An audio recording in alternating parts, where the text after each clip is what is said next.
So welcome to yet another monthly webinar. Which one is this? Number 9? 10. Number 10. Woo, we're in double digits. Very exciting. So we do these once a month. Some of you may be new. I think many of you have been there before. Hey, Chelsea. So the main purpose of these webinars, the guts of all of this, the meat is Q&A. So, we put out these weekly videos and we try to keep them very short because we know how busy you are. We want you to have time to fit them in. And so you might find that you are wanting more information, or you're wanting to know, how does this really apply in this situation? Or it could just trigger other thoughts for you. So that's the main point of this, is the Q&A. And I say that and I emphasize it a lot because when we get to that part where I say, what questions do you have? I love it when you guys are ready. And I will probably, threaten you with what I did last month, which is that I might start singing if there's no questions. So come up with your questions, be ready, be ready, be ready. And while you're thinking of all the questions that you have, I'll go ahead and just let you know quickly the format of this. So we keep it to 30 minutes.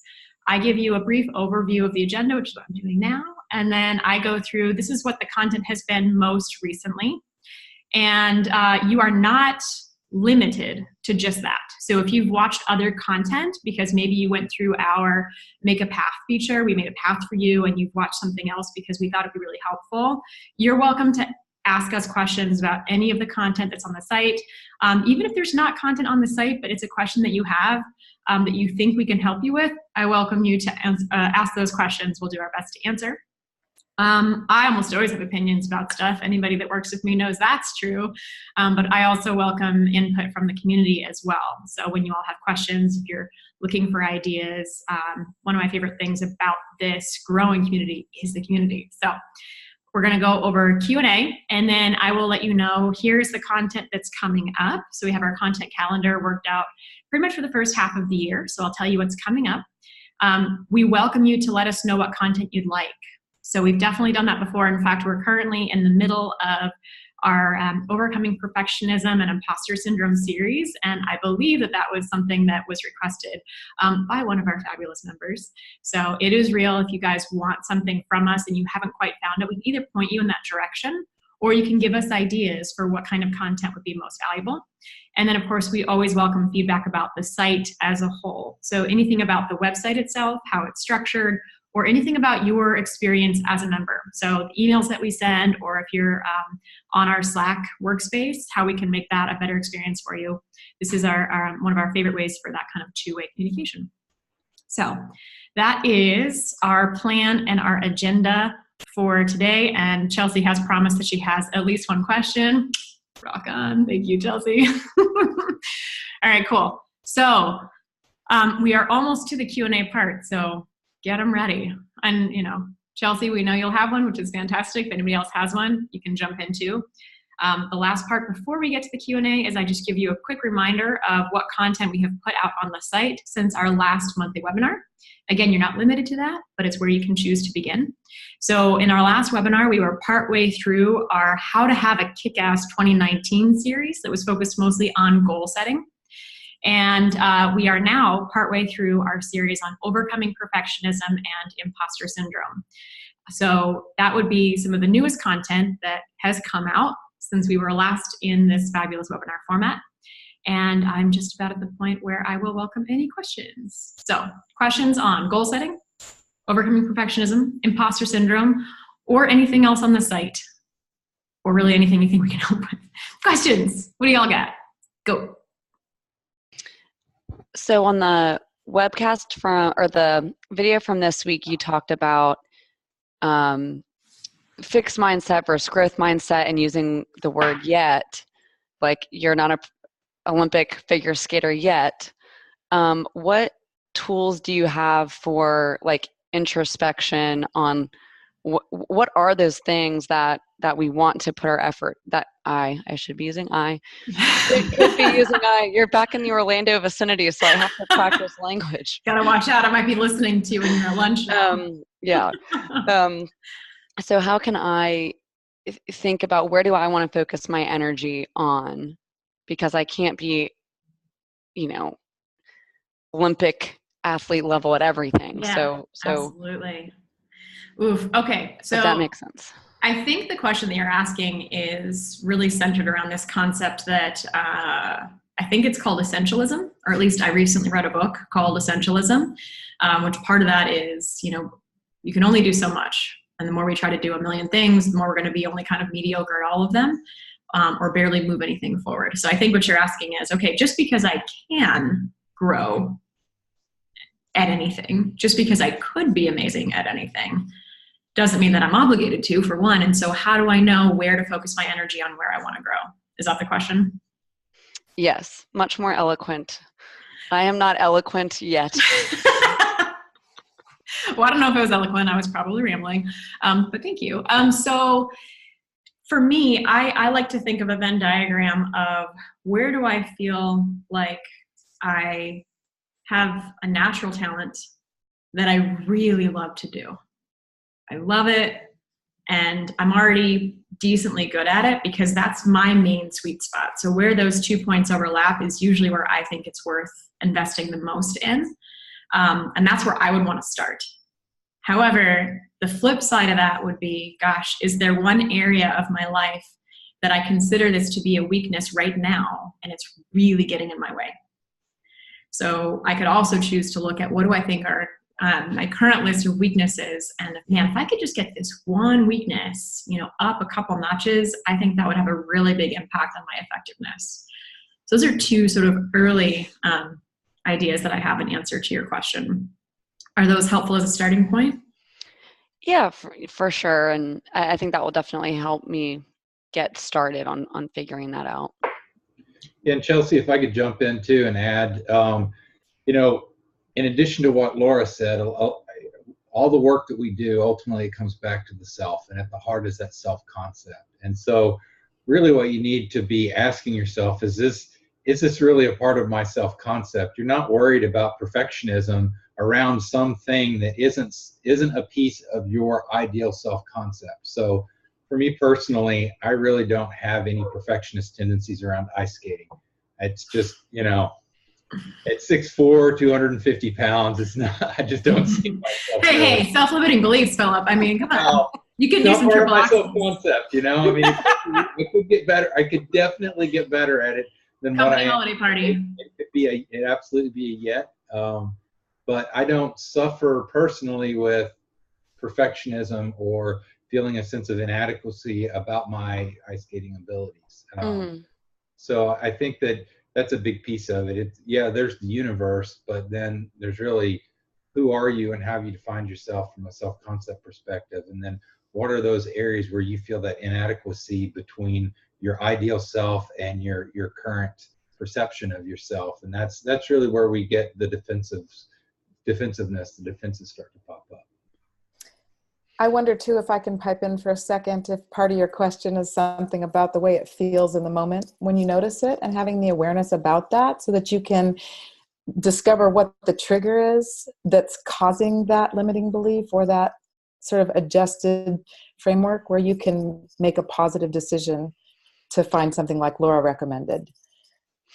Yeah, I've definitely struggled with that recently, in that I'll have a defensive knee-jerk reaction to something. I'll fire off an email, and then I'm like, that really wasn't about them. That was really about me. Probably shouldn't have sent that. So then I'll send, a follow-up email like, disregard that request. This is really about me. I'm going to go figure it out. And Esteban gave me feedback that then I overcorrected and I don't have to figure everything out on my own. And so that's just an example of maybe some of that in the moment. But I guess some of it is also related to, figure skating was the extreme example, but, it could be related to my job role. Like, okay, do I want to continue doing business development, or where do I want my career to go? Where do I want to spend my, free time? So it's kind of like work related and self-concept life related. So probably a loaded topic, but you guys definitely gave me, all three of you gave me tools and ideas that hit on it, and to try implementing some of those. So.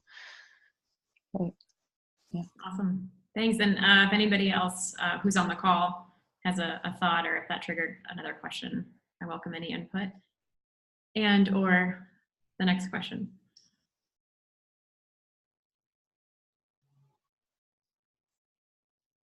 I have a new question, if that's Yes. okay. Certainly. So it's pretty. I'm new to the group here, so hello everyone. Welcome. Yeah, just I would love to hear from the group the habits you formed to really sink into this content. What's some of your routines that have helped you just really start utilizing these videos? Because I started consuming content and I was like, this is really good, and then a week and a half, 2 weeks goes by and it's like, holy crap, I missed it. So I'd love to hear from the group just how you've kind of set some routines and some disciplines in your life to really work through this content.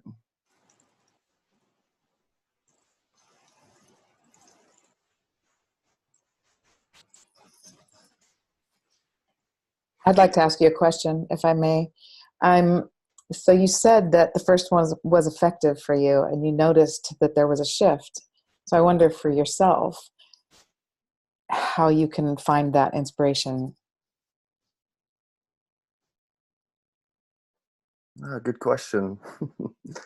Yeah, I would say if I'm speaking pretty honestly, good content triggers wanting to go back to that good content. But then if I don't, then it's kind of a reminder of how I'm not going back to that good content. So it's kind of like, I guess I'll show my face too so we know who you're talking to. But then it's like, because then it's easy for me to go into that, like, yeah, those are the books you're not reading. Yep, that's the platform you're a part of that you're not consuming. So it kind of reinforces that those are the things that you're not going to do pattern. That's what Laura calls shoulding on yourself. Shoulding on yourself. Yeah. So when you find yourself shoulding on yourself, perhaps that's one of those moments when you can ponder what's important about this to me. Why did it feel great the first time, and what more do I want? I don't know if that's helpful, but sometimes just changing the awareness about why it's been useful can make a difference in going back. Yeah, that's awesome. Hi, Brian. So, sorry, Laura.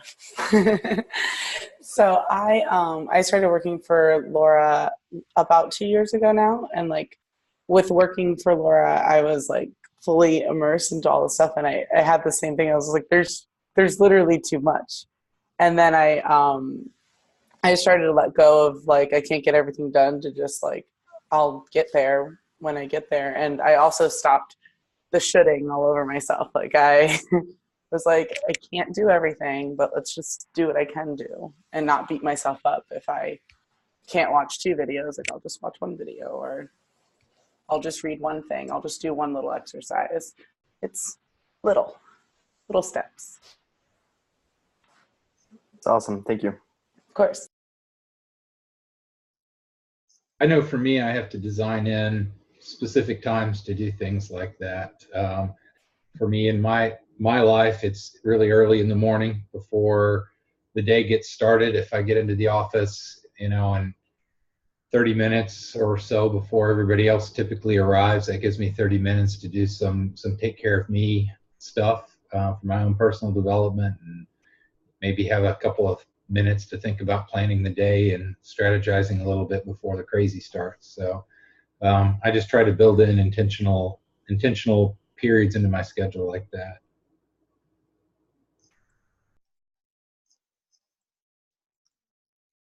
I love the contributions that y'all have made so far, and had a couple additional thoughts I wanted to share.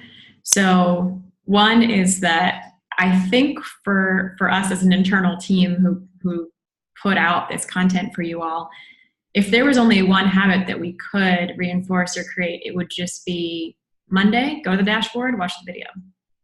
Monday, just go do it. It's almost always 5 minutes or less, especially if you watch us at time and a half, which I'm a huge advocate for. And some of you have heard me say that if you're feeling kind of punchy and you want to laugh, put us at halftime. We sound really drunk and it's hilarious. But if you're trying to save time and be efficient, like most of us do, time and a half, it's almost never going to be more than 5 minutes. And if it just becomes something that you do every Monday, even as soon as you open that email, because we do send the email every Monday. So that's what we want it to be, so that you don't feel like you're missing anything. But then, of course, and Brian, I know that you're new to the platform. So the good news is that, at least right now, the content that was on the dashboard and then has moved off of the dashboard isn't gone. It's just been moved into our library of content. And if you're ever unsure of where to find something, if you feel like you missed the track and you couldn't remember where it was, always feel free to reach out to me. I'll be happy to point you in the right direction. And then, yes, I wanted to reinforce a message that Kayla said about just doing a little bit, and what Gabriella said, don't shit on yourself. So progress over perfection is one of our core values, and we hit on that, I think, in the basics course. So absolutely. One of the most frustrating things for me as a recovering perfectionist was recognizing that everything to do with this personal growth and self-improvement and self-awareness, that it was a lifelong journey. It was frustrating for me at first, because I'm like, what do you mean I can't just nail this? Can't I just master it though? Can't I just check all the boxes? And then I found that, oh my gosh, I'm still learning. I can go through the same exercise that I've been through 3 or 4 times, and I'm still having a new insight, because there are things that have shifted in me, things that have shifted in my life. And so it really became, for me, recognizing there's no there. There's no real destination. It's always just, how can I get a little better? However we define better. How can I feel a little more fulfilled? How can I feel a little calmer? Whatever it is that I want for myself. And just even a little bit at a time, I think, can be very useful. Yeah, that's awesome. And I'll say from kind of being introduced to the platform and the content and kind of seeing its entirety, kind of feeling that anxiety of, how do I catch up or how do I contribute? And then for me, I'm an entrepreneurial sprinter. I'm a learning sprinter. So everything I do in life is by sprint. So I'll be insanely productive for 4 months, and then I'll just not want to talk to anyone for 2 or 3 months and just sleep and just, and I've always been that way. But in the early content, it said, this is a marathon. So, but where my anxiety is already a little reduced is just 5 minutes a day. So what's the few things in life that I'm going to maintain even in my sprint habits? So yeah, I can do that. So thanks, everyone.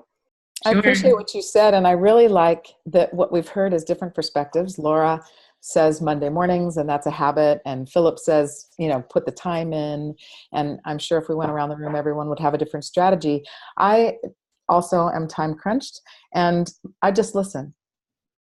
I don't feel a need to watch necessarily, and somehow I'm really taking in the information differently that way, because I'm having a different kind of an experience. So I don't know, as a sprinter, if maybe that might be another. These are all just different ways that you can incorporate what works for you. That's a good point. Yeah, I love consuming this type of content while I'm hiking, mountain biking, or running. So yes, I could definitely add that to the playlist. Exactly. She's a good playlist. Maybe not mountain biking, because some of them will give you revelations, and I don't want you to have a revelation on the side of a mountain. I thought the same. Yeah, it's pretty weird. The best part, we have I live in Atlanta, North Atlanta, so we have what's called Kennesaw Mountain, but it's really just the largest hill in our county. But there's something symbolic about listening to really good content and then ending the content when you're at the top of the mountain. So I always appreciate that. But yes, mountain biking is it's a little weird, but your mind gets so focused on what you're listening to and not dying that it really pulls you away from everything else. So oh my gosh, it's a good healthy drug. Yes, whatever works for you. Just wear a helmet, maybe. Yes, definitely that. It's like that Jerry Seinfeld bit about scuba diving. He's like, I don't understand this as a support. You're breathing, you're swimming along, you're like, look, there's a fish, there's coral, don't die, don't die, don't die, don't die. Just keep breathing. Okay, I wanted to say one more thing on your question, Brian. So especially if you are a bit of a sprinter and you're interested in kind of packing some stuff in and doing it in a way that feels really strategic, I want to do another plug for the newest feature that we added. I mentioned this in the last webinar. We'd still welcome you all to participate in it. So you can go to Make Me a Path, And you can find that on the sidebar, the navigation panel, pretty much any of the pages. And when you click on that, it will ask you, I think it's 4 questions, maybe 5, including your name, which is important so we know who you are. And so if you fill that out and just give us a little bit of information about what presently you're struggling with most, or what you would most like help and guidance with, then one of us, actual humans, we read your stuff, and if we know anything else about your situation, we bring that in, because why not? And we create for you a path. We say, here is the content that's currently on the site that we think is going to be most helpful to you, given all of these answers. And at times, it's also pointing out to us, we actually could put some content out that might answer this question even better than what we have. And so it's a wonderful way for us to be in touch with what some of the needs and the interests are of the community. So I definitely welcome you all to do that. So we'll create this custom path for you. We will put the videos in a Word document for you, even hyperlink straight to the page where they're located. We tell you the overall time frame. This is how much content we're recommending that you go through. And so if you're interested in kind of doing a little bit of a sprint, that might be a really strategic way to do it. So you don't feel so overwhelmed by the content on the site, because we know it, inside and out, like the back of our hands. And so we can just read it and we go, oh yeah, this video, this track, ooh, this exercise would be good, do this assessment. And we get to send that right to you. So usually within a few days, since it's not an automated thing and it's us as humans, we get it to you as quickly as we can. But yeah, within a few days, we can give you that path. That's awesome. Oh, and Kayla put a link in the chat for it. Thanks, Kayla. Nice. Cool. Any other comments or related topics to Brian's question before we move on? Oh, it's 3:54. So we might have time for one more question if it is short. Which, knowing me, it's never short. Okay. Cool. So I guess the thing that I will ask is, do we have any other feedback about the site? So not necessarily questions, Q&A, but any other ideas that you have or feedback that you have for us in terms of how we can serve you better, how InsiderEdge as a platform can be more effective. This is a great opportunity to even raise ideas. It may not be something we can implement immediately, but we just want to know how we can make it better.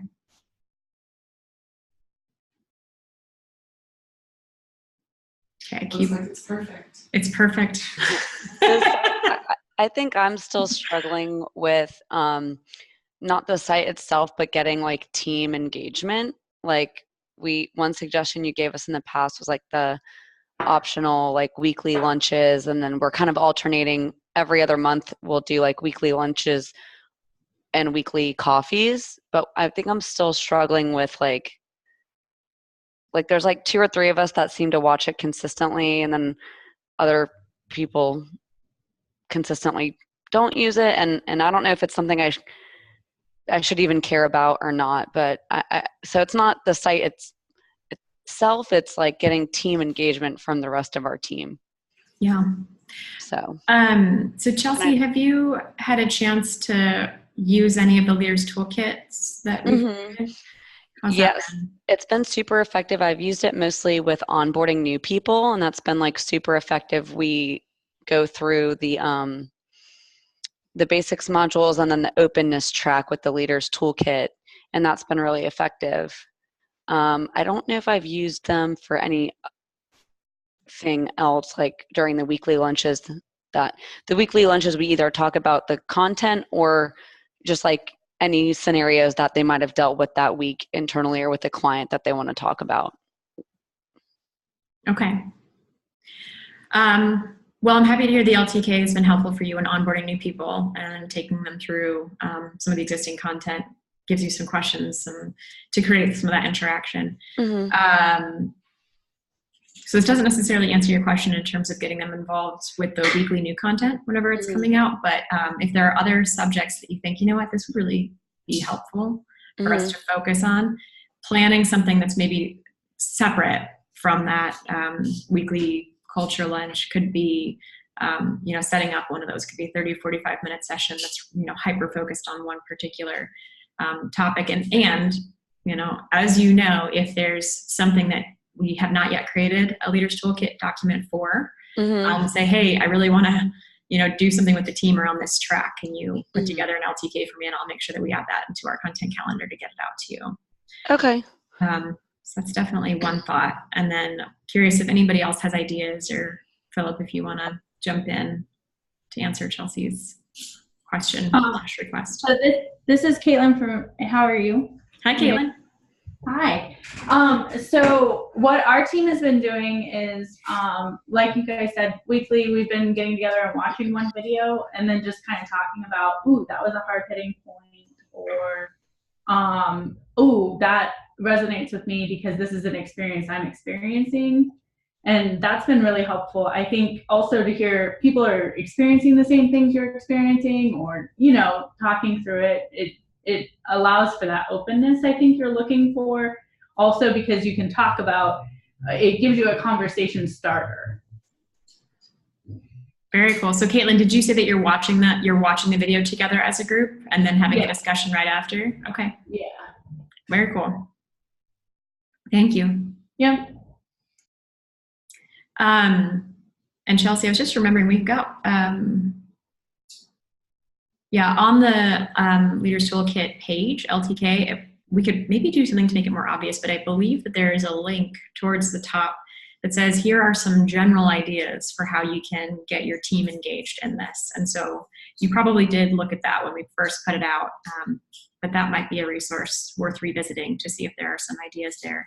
Because I think when Caitlin, when you said that, that reminded me that we did put something out that was a little bit more on the generic side. And it's something that we would be happy to kind of take back to our own think tank, brainstorm on, and see if there's anything else that we think we could do to try to increase some of that team engagement. Because I do love the discussion. I think having the discussion around the content is, you know, where the really fun, juicy stuff comes up. Okay, ooh, time check. Ooh, 3:59. Okay. So upcoming content. So obviously we'll finish out our track this month that's focused on overcoming perfectionism, overcoming perfectionist tendencies so we can avoid labeling anybody. And imposter syndrome. So next month we're going to release a series that focuses on language. So some of you have heard us speak about how certain words can trigger a fixed mindset, or can be kind of beating up on yourself, just like we say don't should on yourself. So that's one of the things that we talk about. And following that, we're going to release a deeper dive into defenses. So things like, when you get defensive, what comes out? Is it your critic? And what does that look like? How does the critic show up? Or is it the victim? And so, you know, we have some fun kind of hamming that up a little bit. Those of you that work with me know that I love to kind of put on some acting chops and play out some of these defenses. So we're going to do a deeper dive into how our brain will distort reality and how we show up as these sort of different defensive characters. So that's some of the most immediate upcoming content. I do want to be mindful of time and wrap this up, but if you have any ideas for content, so first of all, definitely try to make a path. Give that a shot if you haven't done it yet. And if you have any specific ideas for content that you haven't seen on the site that you think would be really valuable for us to release, please reach out, email me, Slack me. I'm on Slack with a bunch of you guys in various places. So please reach out and let us know. Any other final thoughts before we wrap? I did not sing. I'm working. I have my guitar back and everything now. So it's kind of a serious threat. Maybe next month. All right, y'all. Have a wonderful day, and we'll talk to you again soon. Bye.